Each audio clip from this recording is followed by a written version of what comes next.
Thank you. And what a pleasure it is to be here with you today to talk about umami and to cook. Now, I also know, lunch is coming up pretty quickly, and especially for those of you right here, I'm sorry about the smell of the steak. It's just the way it's going to have to be right now. So, the interesting thing is, I started cooking about 38 years ago.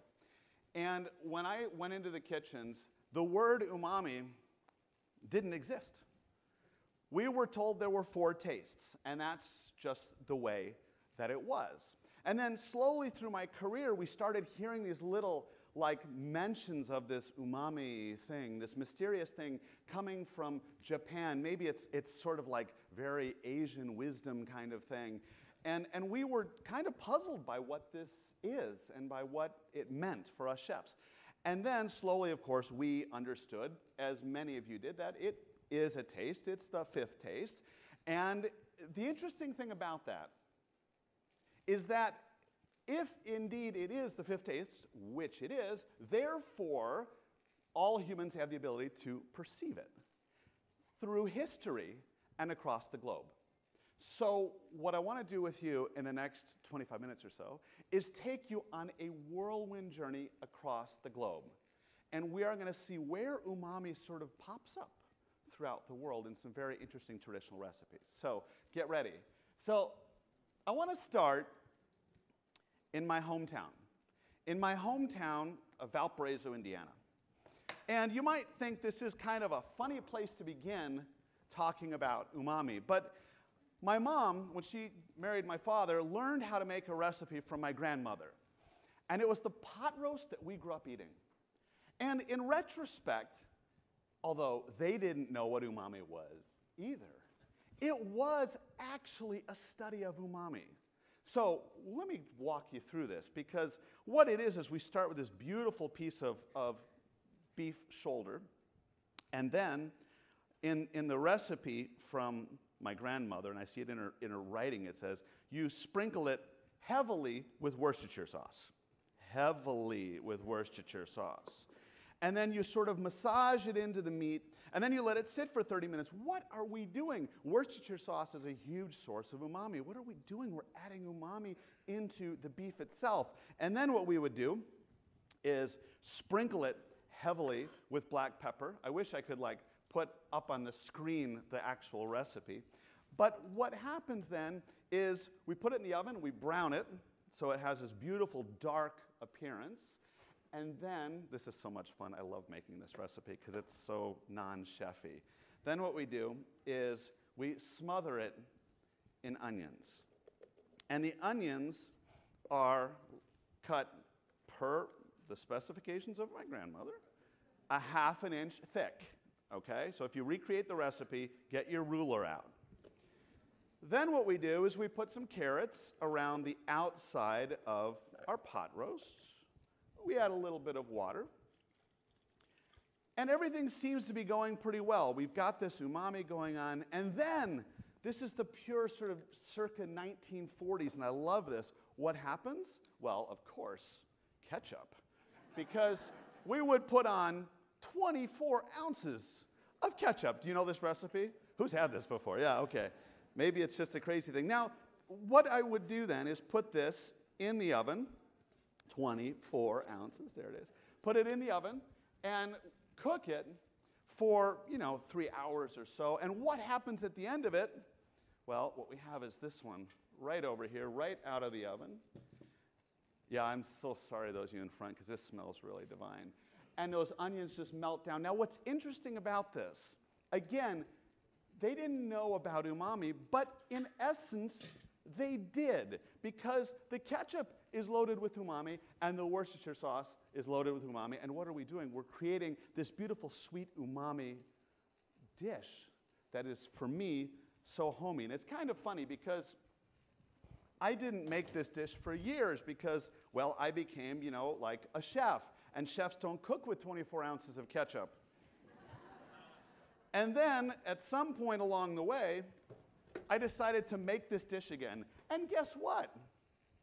It's so good. They knew what they were doing. But my career then took me to France. Like all young cooks, I went to France. And in France, what happens there is, of course, you learn French food. And one of the dishes that I made that I want to make for you today is a Morel mushroom sauce. And Morel, I just heard some out there, that's right. Morel mushroom sauce. Now, how do we make a Morel mushroom sauce? And I'm going to walk you through in a second why. Because this whole demonstration is about how we discover umami all over the place. So for instance, to make this dish, what we do is we start by sauteing some shallots. Now I've already sauteed the shallots, finely minced up with a little bit of butter, and that's melting right now. And then we take our morels. Now the morels are these beautiful mushrooms over here. They come fresh and dried, and I'm going to get into that in a second because that's the secret. But I took the dried ones, and basically you soak them in water until they're nice and soft. Then you take the morels, and you cut off that little stem on the bottom, cut them in half just to be sure they're clean on the inside, and then you take the morels and just sort of cut them into larger pieces, or leave them in halves, okay? One little secret there is you always have to cut them in half, because sometimes there's stuff inside, and you just want to be sure. So I have now our shallots, again, were pre-sauteed. I put in the morel mushrooms, and I'm just going to cook those for a moment, turn our pan all the way up. Now, let's go back to these morels, and the reason I'm making this dish for you today. I think in the chef world, something has gone terribly wrong. Because when I started cooking, a morel was dried. There weren't fresh morels. I mean, we would maybe see them barely ever. And interestingly enough, what's happened today with the increase of being able to ship products everywhere is that I can now get fresh morels when they're in season, and the chef community, we all go crazy for them because they're delicious. Until you make a sauce with them. And you realize that something is desperately missing in the sauce. And this is what has gone wrong. But I'm going to hold you in suspense for a minute. Because the next step is to put in a little bit of sherry. For those of you who are sherry fans, this is what's called an enrama sherry. So it has a little more of the structure of the sherry, a little more flavor. And then I'm going to put in a little bit of heavy cream. I did say I was in France, and I did say this is a French sauce. So my little bit of heavy cream is, well, you know. Okay. Let's go back to our morels for a second. Because, you see, when I made the sauce with fresh morels, it wasn't the same. And I started thinking about this. Because if you look at what happens during the drying process, when you take like a fresh shiitake and dry it, that drying process results in a huge jump in the umami in the shiitakes. And I started to think, wait a minute, that's what's missing in that morel sauce, is the umami. And you see, it's not just that we dried the morels and concentrated their flavors, it's something missing. And so what I tell chefs today is, please, don't make the morels sauce with fresh morels. It's not the same. You need to make it with the dried morels, because in the drying process, we get that huge umami bump. Okay, sauce is reducing. While that's reducing, I want to sort of show you another thing that, interestingly enough, I grew up with the impression that anchovies, let's talk about anchovies for a second. I grew up with the idea that an anchovy was a fuzzy little fish, and that sometimes people would put them on pizza, which I thought was relatively gross. And then I go to France, and lo and behold, what do I see in France?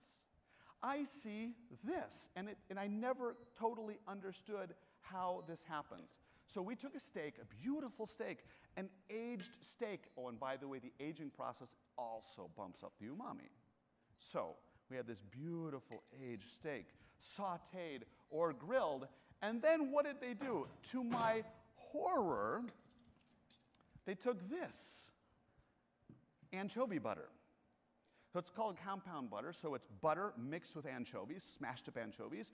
And then they would take this and they would sort of make a couple slices like this, unwrap it from the parchment paper, and they would set this right on top of the steak, maybe put it under the salamander or the broiler just for a minute and melt it onto the steak. And I was like, horror upon horrors. How would you destroy this beautiful steak by putting anchovy butter on top? And then I tasted it. And it was one of those moments where the clouds part and the angels sing, you know, and the sun comes down. Because why? Because anchovy is an amazing source of umami and something called, you know, cyanate, which is a ribonucleotide, and you're going to learn a lot more about that. But when you put those two together, you get this huge synergistic bomb of flavor. And the net result is, well, you put this on the steak, and you already have umami in the beef, and then you add more on the top. And it's not about fish on meat. It's not about surf and turf. It's about unbelievable. So there we have it. Let's go back to our Morel mushroom sauce over here, which is beautifully reduced. The cream is reduced. And then to finish it, all I'm going to do is put in a little bit of reduced beef broth. And I have a reduction of the Morel mushroom liquid. And that's it. That's all it is. And the flavor we get from this, that huge umami bomb, is incredible. Absolutely incredible. Okay. Now, before we run off, I'm not throwing that away, don't worry. I'm going to eat it for lunch. Before we run off, I just want to, you know, I spent some time in Switzerland, so I have to do something with cheese. So I'm making a Welsh Rarebit. Real simple. It's basically thickened beer with a little bit of mustard. And then I take a bunch of cheese. Now this is where things get interesting. Because it's not just cheese. Yes, it's cheddar, but it's not just cheddar. It's old cheddar. Now, during the fermentation process, during the aging process with the cheese, what happens? As the cheese ages, we develop more free glutamic acid, which results in a big umami hit. That is partially why when you have old cheddars, there's a flavor intensity that's incredible, and it's a meatiness, it's a beefiness. In fact, in the American Cheese Championships, that is an adjective for old cheddar, a positive. So to make our Welsh Rarebit, all you do is you put in this very aged cheddar. This is a 7-year cheddar. It's really good with 10-year cheddar, but it's a lot more expensive, but it's very good. And essentially, you just melt this into that sauce. By the way, if you have an older cheddar, it also melts better. And then, very simply, I take this, just about melted, and spoon it on top of some bread, some toast, I should say. And you can put that under the broiler if you wish. Absolutely divine. There's also, by the way, in that preparation, the Welsh Rarebit, there's also some Worcestershire sauce. Remember, Worcestershire sauce, umami. So why does that work? Big hit of the cheese and lots of umami from the cheese and the Worcestershire sauce. Okay. So then my career takes me to Asia. And in Asia, things are pretty interesting, different than what I experienced in France. Totally different. And yet, we've talked about this morning, kind of the next one right up here, talked about, obviously, umami in Japan. What about umami in the rest of Asia? So I have to make the dish that I absolutely fell in love with in Thailand, and my all-time favorite. Who said yes? I heard that. Yes, that's right. Which is called samtam. It's a dish that I demonstrate to students as a way of understanding taste and umami, which is why I have to do it. So it goes like this. I'm going to start with some Thai chilies and a few cloves of raw garlic. Now, of course, how much Thai chili is totally a function of your ability to take the heat. I put in 5 or 6 here.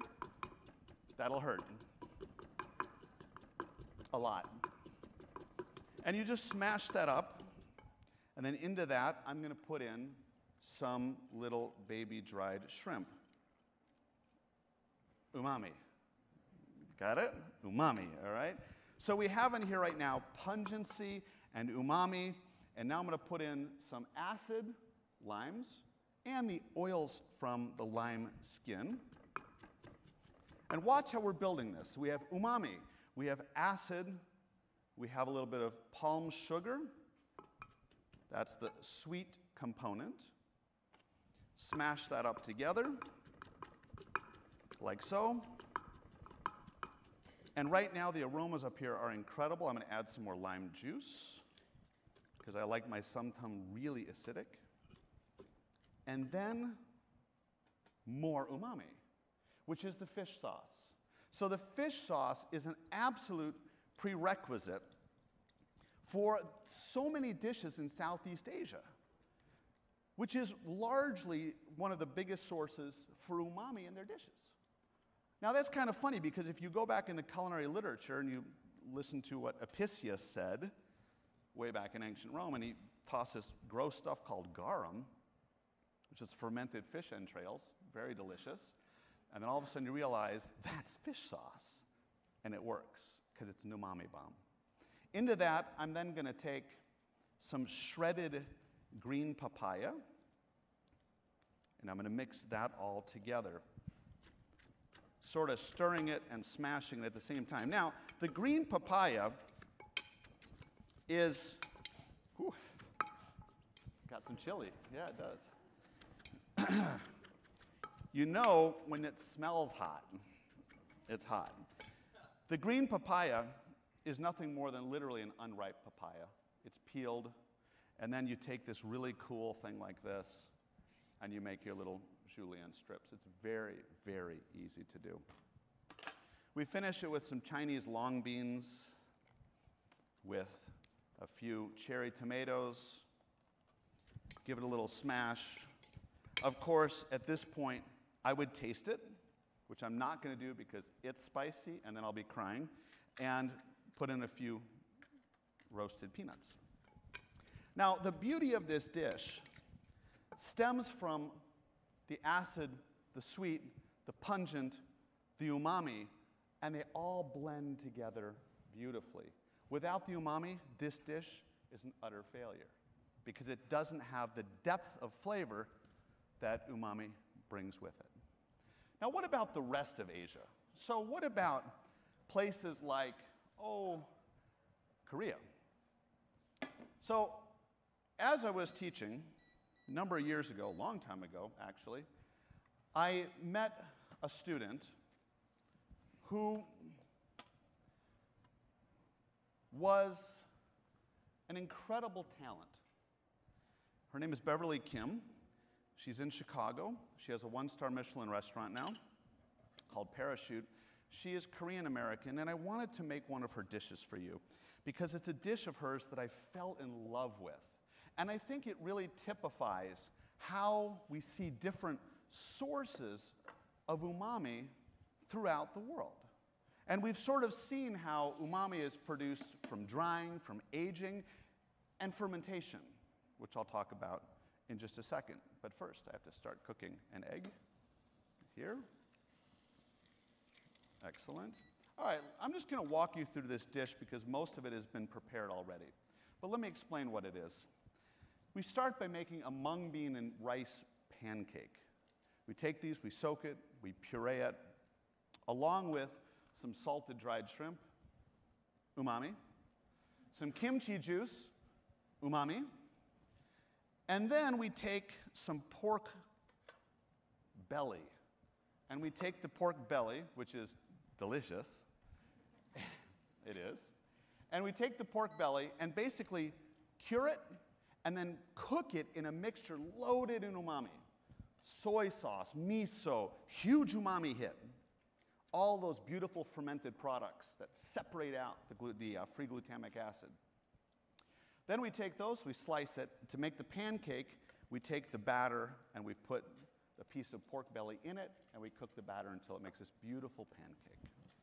And then we finish the dish. And it goes Come on, baby, cook. There we go. And it goes like this. I'm going to start with a little bit of black garlic sauce. Now, this is a big umami hit. What is it? It's the braising liquid from the pork belly, reduced way down, pureed with some black garlic. I put a little of that on the plate. I then am going to take a kimchi sauce. Now, kimchi, because we have the anchovies in there, gives us a big umami hit also through the fermentation process. And this is just sauteed kimchi. By the way, that's a great way to sort of make kimchi a little less acidic. And then it's pureed and turned into a sauce. That has to be done by now. Lovely. And then I'm going to put in just a little bit. I have to garnish it, of course, with a little bit of kimchi. Need to have the kimchi there. Again, all umami, basically lots and lots of umami. I'm then going to take a couple pieces of pineapple. This has been marinated in vinegar, so it's kind of a tart pineapple. See the flavor progression here? We get the beautiful base notes from all these umami notes in here. Then we lighten it, brighten it with some of the acidity and a little sweetness. We finish it with just a few greens for color. And of course, because chefs can't resist cooking eggs, we put an egg right on top of it. And we serve it. That's it. So, as we look to Korean, we say, so where is that umami coming from there? It's kimchi, it's fermented products, it's those dried shrimp. All together, big umami hit. Before we wrap this up, I do have to take you to the Americas. And can I have the next one there, please? And I want to make you a dish from Mexico. You know, we think of umami, well, now you think of it as my mom's pot roast, my grandmother's pot roast. But we also think of umami as, you know, kind of an Asian thing. What about in Mexico? And so what I'd like to do is make a dish that's called machaca. And machaca is made in northern Mexico. It's a breakfast dish, and it's made like this. So what we do is we're going to start by sauteing some onions along with some serrano chilies. You can have the plate that's under there also. There's a plate. And while that's cooking, while it's heating up, they've already been sauteed. While that's heating up, I want to talk to you about what machaca is. It's this. This is a way of preserving meat from northern Mexico. Northern Mexico is a very meat-based society.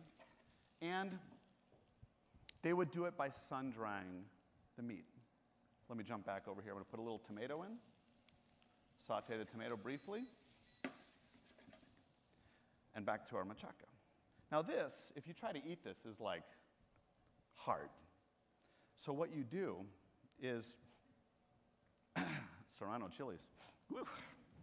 What you do is you take this and you cut it into strips.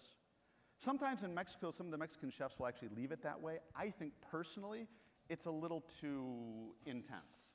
And so what I do is what we call machacar, which is to smash the machaca until it's sort of very I don't know, soft almost, feels downy.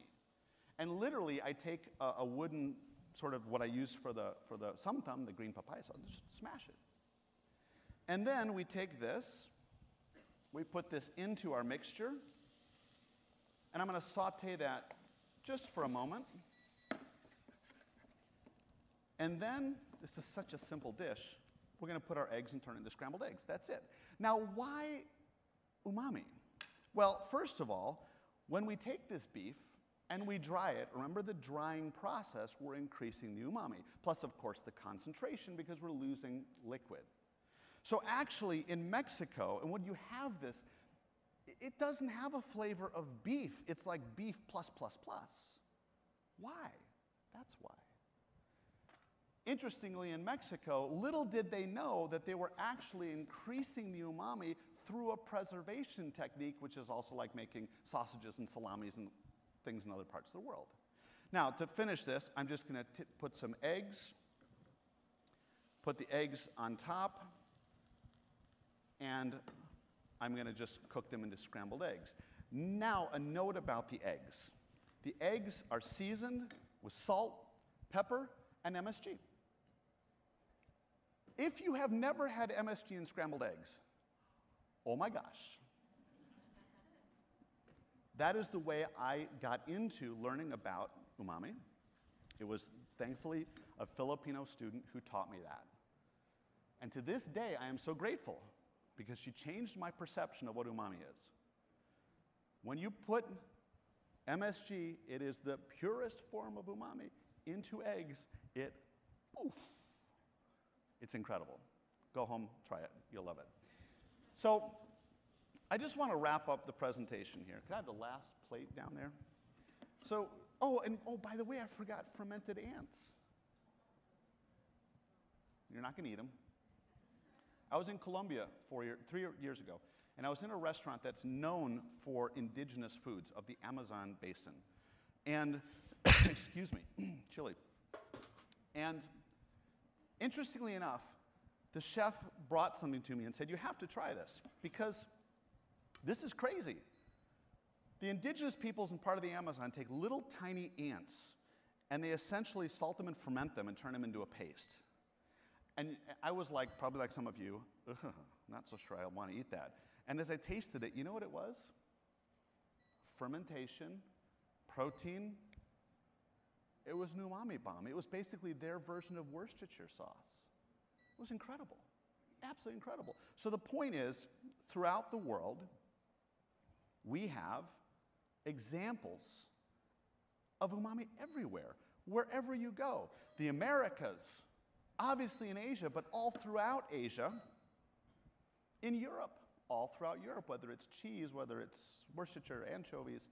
But I think the fun part of this, and we'll wrap up with this, is today, look, my mother had no idea what umami was, but they were cooking to it. Chefs today are all about umami. And they want to make the food with the biggest umami head. What are we doing today? I mean, this nice little hamburger. Well, there's a bun. The bun is buttered with sun-dried tomato butter. As we dry the tomatoes, the drying process takes umami to a whole nother level. Then we put a hamburger on there, which inherently has umami in it, but then there's soy sauce in it, there's MSG in it to really bump it up, and then there's blue cheese, and then there's bacon. You see where we're going with this? And a portobello. At every step along the way, we're all about maximizing umami, but today, we're talking about it and not just doing it. I hope you've enjoyed our little tour across the world, and I hope it's sort of got you excited for lunch. Are you, yes, good? For all of you in the front row, I'm sorry, but that's just the way it is.